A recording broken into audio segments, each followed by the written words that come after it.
আসসালামু আলাইকুম, ঈদ মুবারক। কেমন আছেন সবাই? কেমন কাটলো সকলের ঈদ? আশা করি সবার অনেক ভালো কেটেছে ঈদ। আমার তো অনেক ব্যস্ততার মাঝে, তারপরে আলহামদুলিল্লাহ অনেক ভালো কেটেছে। গত 2 বছর নিজের হোম ডিস্ট্রিক্টে আসলে ঈদ করা হয়নি, তাই এবার সকালটা নিজের শ্বশুরবাড়িতে হোম ডিস্ট্রিক্টে ঈদ করেছি। দেন বিকেলে আবার নিজের বাড়িতে ব্যাক করলাম। বাসায় অনেক গেস্ট ছিল, অনেক টায়ার্ড ছিলাম কারণ রোজার মাস, ক্লান্তির মধ্যে দিয়ে আসলে চলে গেছে। তারপর এই তো আজকে একটু নিজের বাসার ছাদে আমার অনেক প্রিয় একটা জায়গা, যেটা হচ্ছে কাঠগোলাপ গাছের নিচে আমি বসে আছি। অ্যাকচুয়ালি আমার বাড়ির সব জায়গাগুলো ফটোজেনিক, তাই আসলে বাইরে যাওয়ার মন করে না। তারপরেও ঘুরতে বেড়াতে যাব সময় পেলে। আসলে আমি অনেক বেশি ক্লান্ত এবং ব্যস্ত সময় পার করলাম পুরো রোজার মাসটা জুড়েই। তারপরেও আলহামদুলিল্লাহ সব কিছু মিলে ঝিলে ভালো। এই তো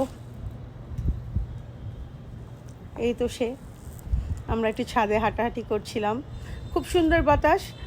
মাশাআল্লাহ, আমার এই ছাদের প্রত্যেকটা জায়গা ভেরি ফটোজেনিক, খুব সুন্দর আলো বাতাস সব কিছু। এই যে এত সুন্দর ঈদের চাঁদটাকেও দেখা যাচ্ছে, কি সুন্দর মাশাআল্লাহ। মানে এই সব কিছুর জন্য আলহামদুলিল্লাহ যে অনেক সুন্দর ফটোজেনিক একটা জায়গাতে থাকি, বাট নিজে সময় পাইনি কখনো ছবি টবি উঠানোর জন্য, সময় করে উঠতে পারি নাই। এই যে আমার গুলুমুলু আমরা ছাদে একটু সময় কাটাচ্ছি, খুব সুন্দর ফুরফুরে বাতাস। এই তো ঘুরতে যাব অবশ্যই, অনেক সময় হাতে আছে। দীর্ঘ একটা মাস রোজার পরে আসলে সব কিছু করে, একলা মানুষ আমরা, দুজন মানুষ, সো অনেকটা বেশি টায়ার্ড ছিলাম।